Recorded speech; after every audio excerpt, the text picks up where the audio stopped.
I'm taking you through the 0601 casting and moulding XOXkit.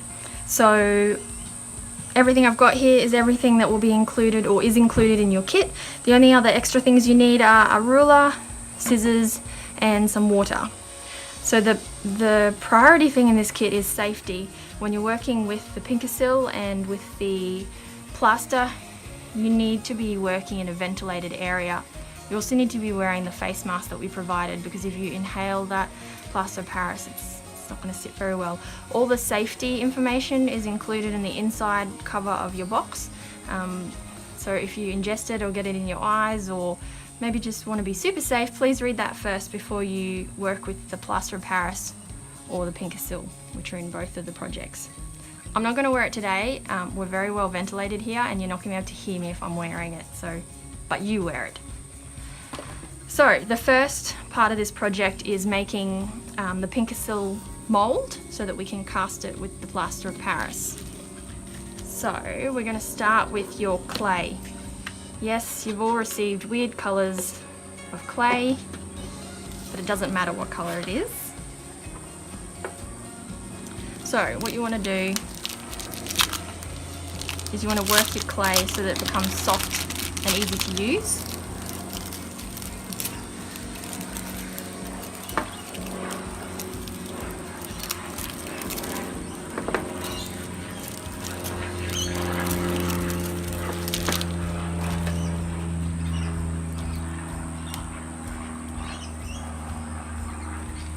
So it will take a little while to work in. Make sure you get all the plastic out.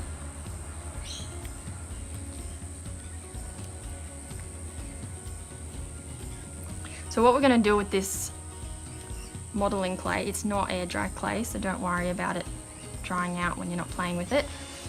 We're just using this as a model to build our mould around. The pinkysil mould actually picks up everything. So if you have a fingerprint on your model, it will pick it up, and then all the plaster casts that you make after that will have your fingerprint in them. Maybe you want to add that, maybe you don't. So what you want to do is warm it up and make it so that it's easy to use.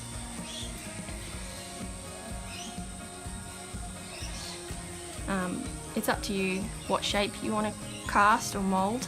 I've just gone with a geometric shape because it's probably the easiest one to do, but if you want to make anything really, go crazy. So what you're going to do is roll it into a ball, and you're going to use your straw to put a hole through the middle.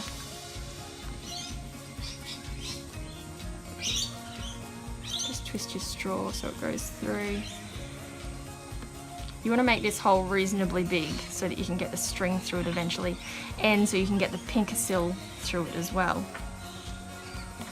You need to put it in, pull it out a couple times. But you don't want to make your hole so big that your small beads go through it. These beads are going to stop it from falling out of the string. So don't make it too big. Keep going, keep going.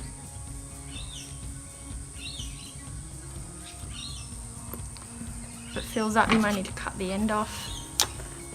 Go again.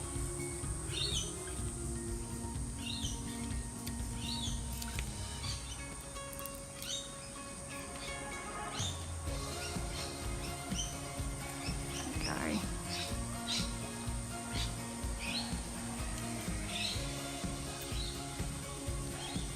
Done. So once you've got that hole made, you take your cutting knife and we're going to turn it into a geometric shape.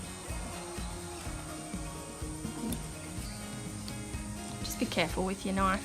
Make sure it's tight on.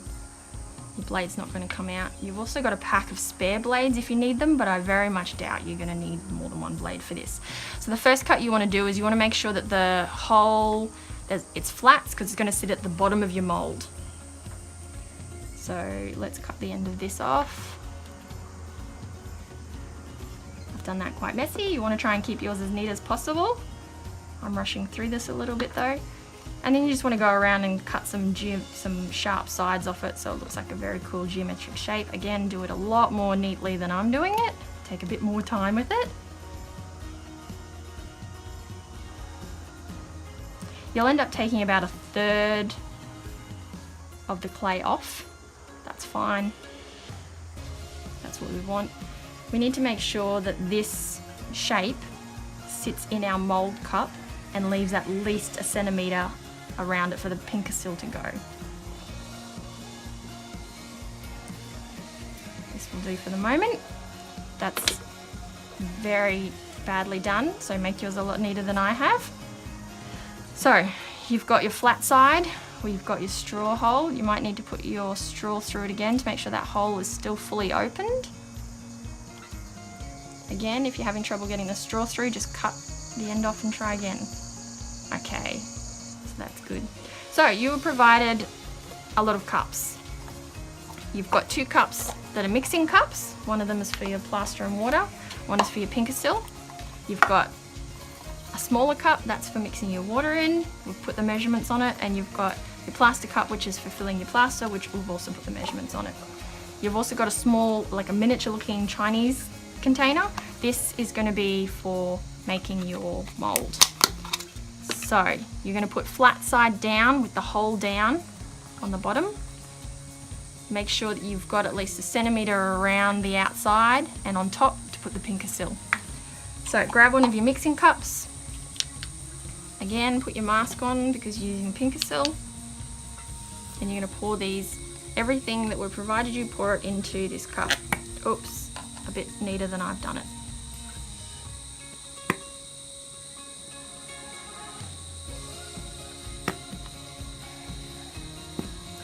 So the working time for pinkysil is 6 minutes. That means that as soon as it hits each other, it's going to start setting. So you've got 6 minutes to mix it and get it into your mold before it sets. So that gives you about 2 to 3 minutes to mix this into a nice pink consistency. The mixing ratio for these is equal amounts.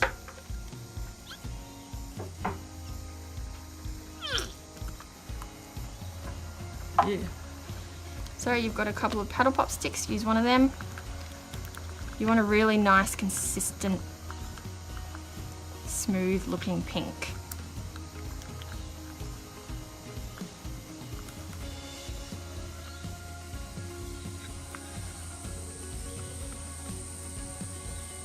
Good thing about having clear plastic cups is you can see how well you've mixed it from the outside.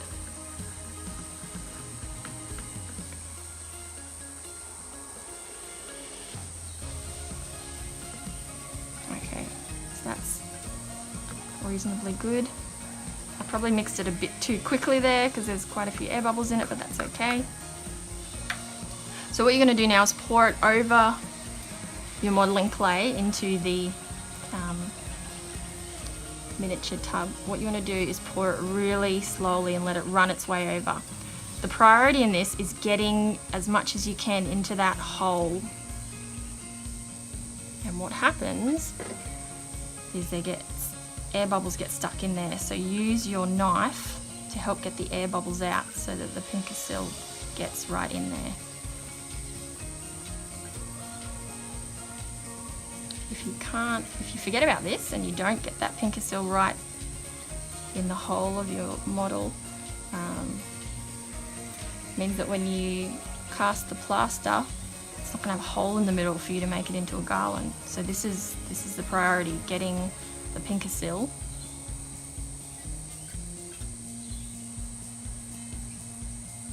right into this hole.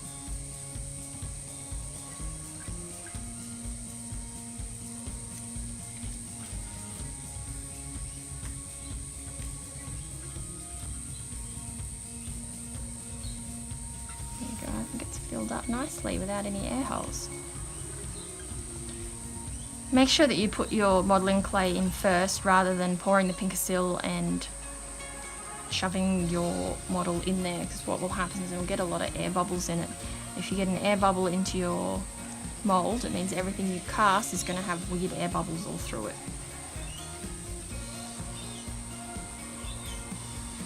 So you want to fill this container to the top.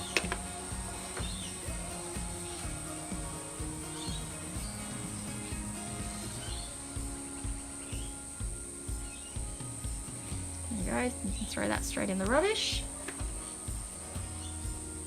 So you'll need to put this aside to dry. It takes 60 minutes to completely set.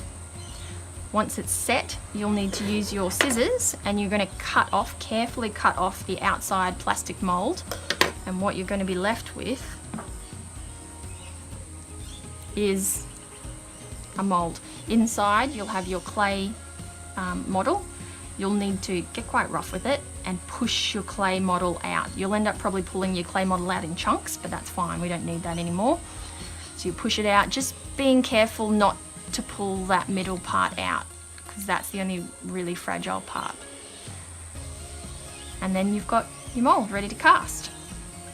So part 2 of this project is casting your plaster of Paris into your mold. So these measuring cups, we've got one for your plaster of Paris. It's got an arrow as to where you're meant to fill it to. This fills it up to 20 grams worth of plaster of Paris. And then you'll need to fill up your small cup with water. Again, we'll put an arrow where it needs to be filled up to, and that's 14 mils. You've got enough plaster of Paris here to make 20 of these. This will take a long time to make 20, but it'll look very impressive. We have put up a shorter, smaller casting project on the website, so jump on there if you don't have time to make 10 of these. So we're just going to pour our plaster in. Oops, I can't see where it needs to get to.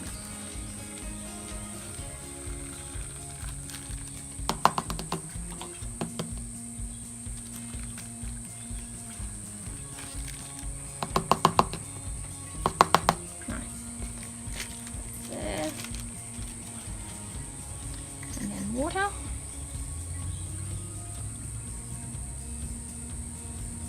There we go, you can see both of them are filled up to the arrows.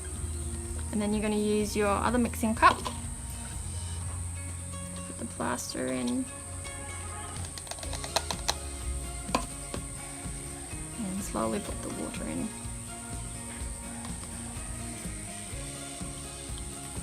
Use your second stirring stick.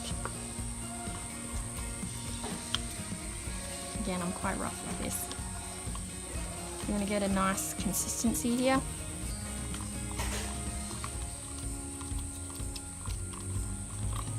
So you don't want to take any longer than 1 minute to stir up your plaster of Paris, because again it will start setting as well. So you need to move pretty quickly. So nice smooth consistency. You're going to keep that stick because you'll need to use it again, and you're also going to keep this mixing cup. So you're going to pour this into your mold gently, and you want to fill it up to about 1 mil under the top. Might need to tap it a little bit to make sure it gets some air bubbles out.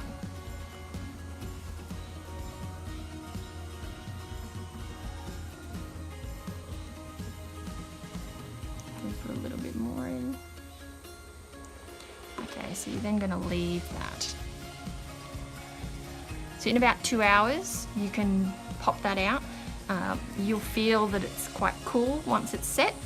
If it still feels a little bit warm, it means it's not done. If it's still got a film of water over the top, it's not done yet. So once it's cool and it's dry, you can pop that out. Just carefully pop it out because it takes about 24 hours for it to completely set. So after 24 hours and it's completely set, you can then use your sandpaper to get back any bits you don't like on it, or you might like that finish. It's up to you. Chances are the top of it you'll need to sand back, so it'll be a little bit. You can see here it's got some dents in there. Make sure that you can see the hole all the way through. If for some reason your mold didn't turn out and you didn't get that hole all the way through, that's fine. After the plaster of Paris is set, in 24 hours after that, it's really strong. So you'll be able to use a drill and you can just fix that hole by drilling through it. So once you've sanded it down and you're happy with how it's looking, and once you've made the other 9 of them, if you're going to make them all, what you can do is then make your garland. We did include some acrylic paint and a brush. It's a nice way to finish the plaster of Paris, and it will protect it. So if you know that your garland's going to be going outside, I'd put the acrylic paint on it. If you want a really pure white finish, again, acrylic paint.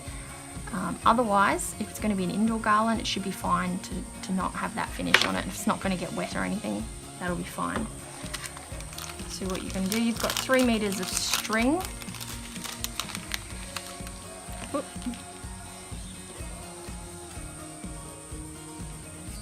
So to start the garland,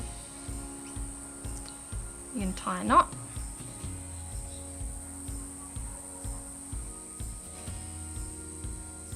You're then going to put a small bead, a large bead, and a small bead, and then tie another knot. I've done one here as an example. If you're having trouble getting your string through all the holes, especially the small beads, we've actually provided you with some doll making needles. So they're a bit bigger. Some of them are hooked and some are straight. So just feed your string into the needle and use the needle to feed it through the small beads, larger beads, and your plaster pieces. So that's what the ends are going to look like. Then you're going to measure 20 centimeters with your ruler, tie another knot, and then you're going to put a small ball, your plaster of Paris, and another small ball. So those small beads are holding your plaster of Paris piece in. Then you're going to measure another 20, and so on and so on and so on until you put the 10 of them on there, and then you're going to finish it off with another large bead. And that's your garland done. Again, if you don't have time to make 10 of these, which I don't think many people do, jump onto our website and look at the smaller DIY that we'll put up there using your plaster of Paris. Don't forget to tag your images of your creations with XOXkit, because we love seeing what you guys do, and have fun.